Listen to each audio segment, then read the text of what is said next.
अब इसमें भी कोई नई बात नहीं है, सबको ये बात पता है, जिसको हम पॉजिटिव थिंकिंग बोलते हैं। हर कोई यही बातें कर रहा है चारों तरफ, आप कहीं भी चले जाओ कि भैया पॉजिटिव सोचो, पॉजिटिव सोचो, पॉजिटिव सोचो। कोई फायदा होता है क्या पॉजिटिव थिंकिंग से? कुछ हद तक होता है, कुछ हद तक, क्योंकि पॉजिटिव थिंकिंग एलोपैथी की तरह है, आयुर्वेदा की तरह नहीं, टेम्पररी रिलीफ है। एलोपैथी क्या कहती है? आपको कोई प्रॉब्लम हुई, गोली खाओ ठीक, गोली खाओ ठीक, गोली खाओ ठीक। आयुर्वेदा क्या कहती है कि आप अपनी बॉडी को ठीक कर लो ताकि आपको गोली खाने की जरूरत ही ना पड़े। That is the difference.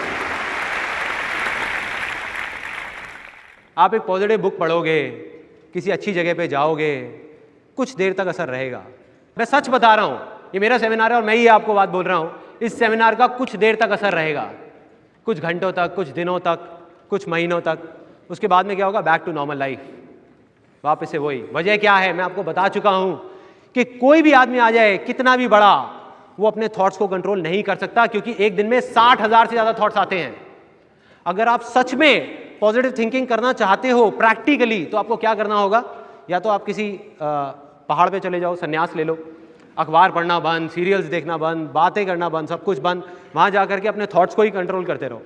ये पॉजिटिव है, हाँ बढ़िया है, बढ़िया, अरे नेगेटिव है, अरे नहीं नहीं नहीं, ये नेगेटिव है, नेगेटिव है, नेगेटिव है। तो मैं पॉजिटिव थिंकिंग में बिलीव तो करता हूं, लेकिन इतना ज़्यादा नहीं। उसका अपना एक रोल है, लेकिन बहुत छोटा सा रोल, वो जड़ से खत्म नहीं कर सकता चीज़ों को। दूसरा सोल्यूशन क्या है कि डिक्शनरी में बहुत सारे नेगेटिव वर्ड्स हैं, उन वर्ड्स को उठा के या बाहर फेंक दो। मतलब वो वर्ड्स बोलने ही नहीं है, नहीं बोलोगे आप पॉजिटिव वर्ड्स बोलोगे तो फिर कुछ अच्छा होगा आपके साथ में। बट ये क्या दोनों चीज़ें प्रैक्टिकल हैं? प्रैक्टिकली कर सकते हैं? यहाँ पे कोई है ऐसा जो कहता है मैं अपने सारे थॉट्स को कंट्रोल कर सकता हूँ?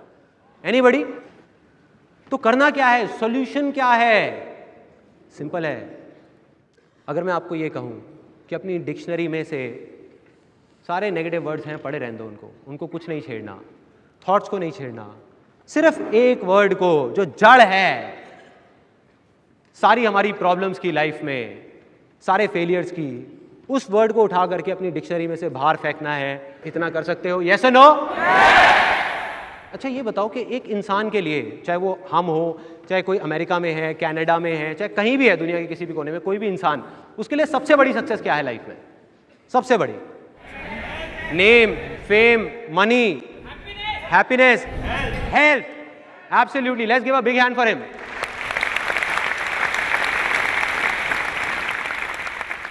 हेल्थ से बड़ी तो कोई सक्सेस नहीं है ना। एक आदमी है, उसके पास में बहुत सारा नाम है, फेम है, पैसा है, लेकिन हेल्थ ही नहीं है, किसी काम का है, सब बेकार है, वो सक्सेस सब धरी की धरी रह जाएगी। हेल्थ से बड़ी कोई चीज नहीं है, ये हम सबको पता है, इसमें भी कोई नई बात नहीं है। तो यहां कितने लोग हैं जो जेन्युइनली बहुत हेल्दी रहना चाहते हैं? सब लोग हैं। उसमें से कितने लोगों को यह पता है कि हेल्दी रहने के लिए सबसे अच्छा है कि सुबह जल्दी उठ करके पार्क जाया जाए और जा करके कुछ वॉकिंग करी जाए, योगा करा जाए? ठीक है, सबको पता है। इसमें से कितने लोग रेगुलर हैं? इतने कम, 1%, 2% लोग। देखिए प्रॉब्लम क्या है कि हम सबको ये सारी बातें पता हैं, लेकिन याद कब आता है हेल्थ के बारे में? सबसे ज्यादा याद कब आता है? जब बीमार होते हैं, डॉक्टर के पास जाते हैं, या हॉस्पिटल में अपने किसी रिश्तेदार से या किसी से फ्रेंड से मिलने जाते हैं।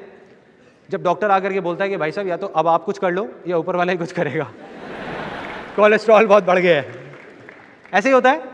तब एकदम से नींद खुलती है, झटका लगता है कि हाँ यार अब कुछ करना पड़ेगा। अब जिस दिन ऐसा आपको झटका लगा, आपने उस दिन माइंड मेकअप कर लिया कि यार कल सुबह से देख मैं 6 बजे जा रहा हूँ, सारी प्लानिंग कर ली 6 बजे की, ऑफिस से भी जल्दी आ गए कि यार जाना है, जाना है, कल जाना है, जाना है।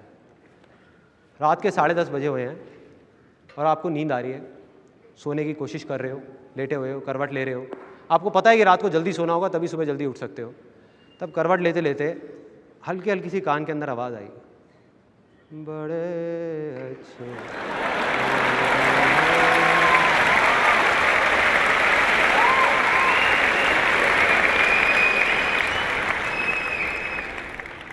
एकदम से वो आया माइंड में, वो आवाज़ आई और हम उठ के चले गए, उठ गए, खड़े हो गए एकदम से। कहा चल यार कोई नहीं, आधा घंटे में क्या फ़र्क पड़ रहा है, जाके देख लेता हूँ। बैठ गए टीवी पे, अब बैठे हुए हैं मज़े से अपना, आराम से, मूड चेंज, माइंड में वो जो हेल्थ वेल्थ का था सब गायब, भूल गए।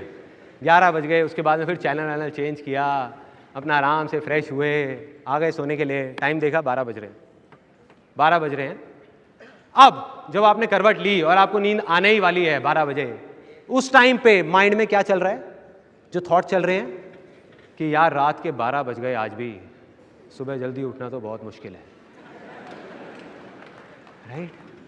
जैसे ही आपने ये सोचा, माइंड क्या करता है? पेड़ की ब्रांचेस की तरह काम करता है।